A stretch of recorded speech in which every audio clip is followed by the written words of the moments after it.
au lieu de se reposer sur nos lauriers, on a mis les bouchées doubles pour aller chercher ce record et améliorer notre record. Donc bonjour à tous les deux, je suis ravie d'être là aujourd'hui. Est-ce que vous pouvez vous présenter pour ceux qui ne vous connaissent pas? Oui, alors Anthony, j'ai 29 ans et donc, je suis le co-gérant de l'agence Ewigo de Saumur. Moi, Enguerrand, 29 ans également, franchisé Ewigo depuis septembre 2022 et franchisé Wiglass depuis maintenant un petit mois. Merci de me recevoir tout d'abord. On est donc dans votre concession qui se trouve à Saumur. Est-ce que vous pouvez me parler un peu de la recherche de local et pourquoi une concession? Une concession parce qu'aujourd'hui, nous, on a trouvé que c'était cohérent par rapport à ce que recherchent les clients. Avoir un parc de véhicules est beaucoup plus crédible aux yeux des clients pour avoir aussi un maximum de visibilité sur le secteur. Au niveau du local, on voit qu'il est bien situé, on le voit de la route. Est-ce que c'était aussi pour cela que vous avez choisi celui-ci? Ça reste un enjeu stratégique. Aujourd'hui, on est sur une route où il y a beaucoup de passages. Les gens nous connaissent plus facilement. Ça a facilité aussi le lancement de l'agence pour se faire connaître. C'est plus facile d'être en bord de route dans le positionnement de l'agence. Enguerrand, toi de ton côté, à la signature du contrat, donc vous êtes associé, mais tu étais aussi associé avec une autre personne et maintenant qui a quitté l'aventure. Est-ce que tu peux nous dire un peu plus sur les difficultés que tu as rencontrées face à ce problème? En fait, c'est une personne qui avait sous-estimé la tâche de travail que demande l'entrepreneuriat et qui, au moment de l'ouverture de l'agence, l'a pris en conscience et a quitté l'aventure à ce moment-là. Et toi, ça t'a laissé un peu tout seul, t'as vite rebondi ou C'était une deuxième source de motivation, ce qui m'a permis d'être 2 fois plus motivé et de travailler 2 fois plus à l'ouverture. Et donc du coup, Anthony, toi tu es rentré dans le projet combien de temps après? Assez rapidement après l'ouverture de l'agence, sur la fin octobre. Pour faire simple, moi je quittais un poste pour lequel j'étais en place sur 2022 et donc j'avais postulé pour être agent commercial sur l'agence de Saumur. Donc vous ne vous connaissiez pas du tout? On ne se connaissait pas du tout d'avant. Après, au fur et à mesure, au fil des discussions et de l'avancée, Enguerrand m'a proposé donc, de m'associer avec lui. D'accord. Je pense que la décision a été très vite réfléchie. Toi, c'était quelque chose qui te tentait, l'entrepreneuriat de base? J'y ai pas forcément réfléchi. Aujourd'hui, je pense que quand il y a des opportunités, il faut savoir les saisir. Oui. Donc là, c'était l'opportunité et puis je pense qu'on l'a senti tous les deux. Et, ça s'est fait, vous avez eu une connexion qui s'est faite assez rapidement. Okay. Donc vous avez ouvert en septembre 2022, donc un format concession qui nécessite un peu plus de moyens. Est-ce que vous pouvez nous donner un laps de temps sur lequel vous avez été rentable? Très rapidement, quand on a démarré l'activité, quelques mois, on était déjà rentable. On avait déjà quasiment remboursé nos investissements. D'accord. Et on a fait une année tonitruant au-delà de nos espérances, je dirais, avec des chiffres de rentabilité assez beaux. Du fait aussi qu'on était une équipe restreinte et on a beaucoup fait le job, moi et Anthony. Et du coup, ce qui nous a permis d'avoir une rentabilité et quelque chose d'assez propre.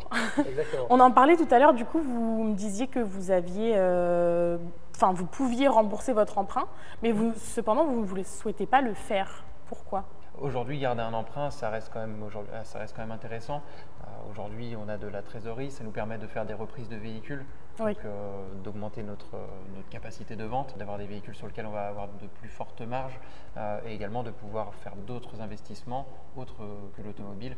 Oui. Et puis ça garde également une crédibilité d'avoir de la trésorerie. Savoir aussi rebondir si jamais vous avez un mois qui est un peu plus faible que les autres, des choses comme ça aussi. Ouais. Est-ce que tu as des montants à nous communiquer sur le montant de l'emprunt et le montant approximatif de votre trésorerie, si vous voulez en parler? Aujourd'hui, au niveau de l'emprunt, il nous reste à peu près 40 000 € d'emprunt. Et on a à peu près 300 000 à 350 000 € de trésorerie. Oui, donc c'est quand même vous êtes à l'aise financièrement. Effectivement. C'est une bonne chose. On a travaillé pour. Est-ce que c'était quelque chose ce à quoi vous vous attendiez quand vous aviez signé, d'avoir autant rapidement? C'était dans un coin de notre tête. En tout cas, moi, c'était dans un coin de ma tête. Après, j'ai voulu rester terre à terre et me dire que on ferait les choses au jour le jour. Et ça a marché, ça a matché par rapport à notre activité, l'investissement qu'on y a mis. On a passé beaucoup de temps. Oui. Donc c'est pas tombé du ciel non plus. L'investissement vie perso, du coup, c'est une de mes prochaines questions.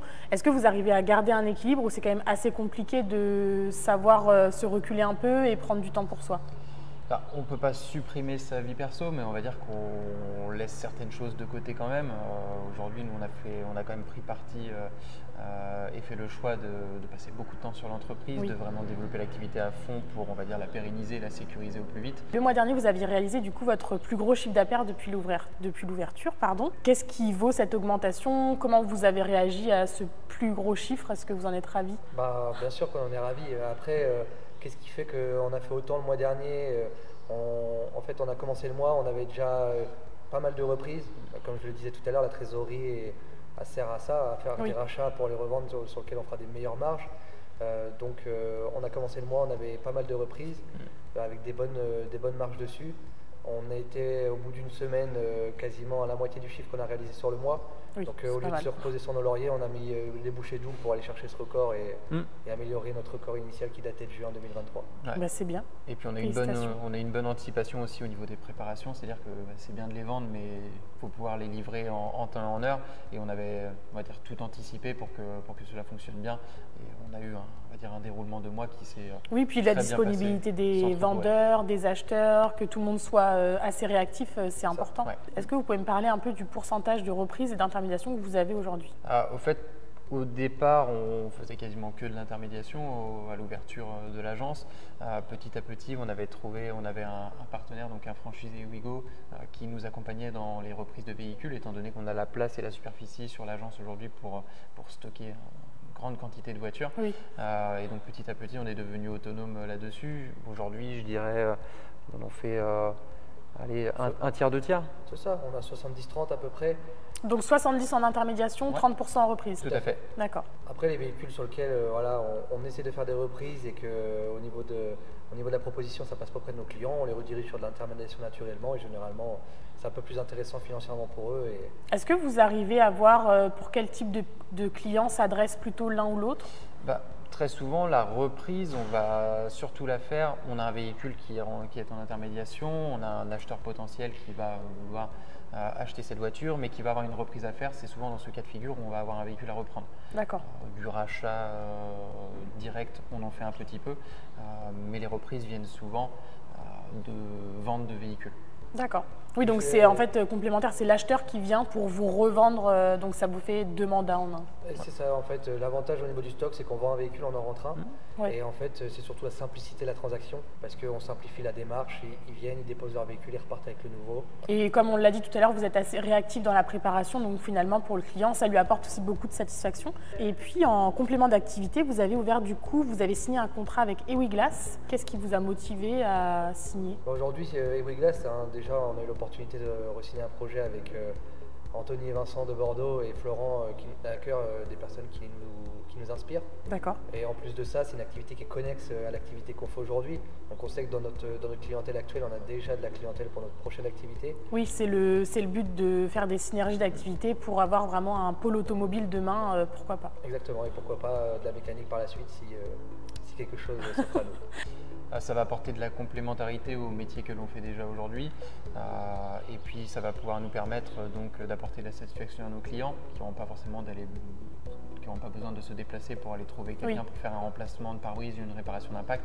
Ils auront directement le service directement chez nous à domicile, étant donné qu'on a la chance d'avoir un parc, beaucoup de clients nous laissent leur véhicule, donc on pourra s'en occuper, ils n'auront rien à gérer de A à Z, on va tout faire pour eux. Ça va nous permettre de réaliser, de faire un bénéfice additionnel à l'activité Wigo. D'accord.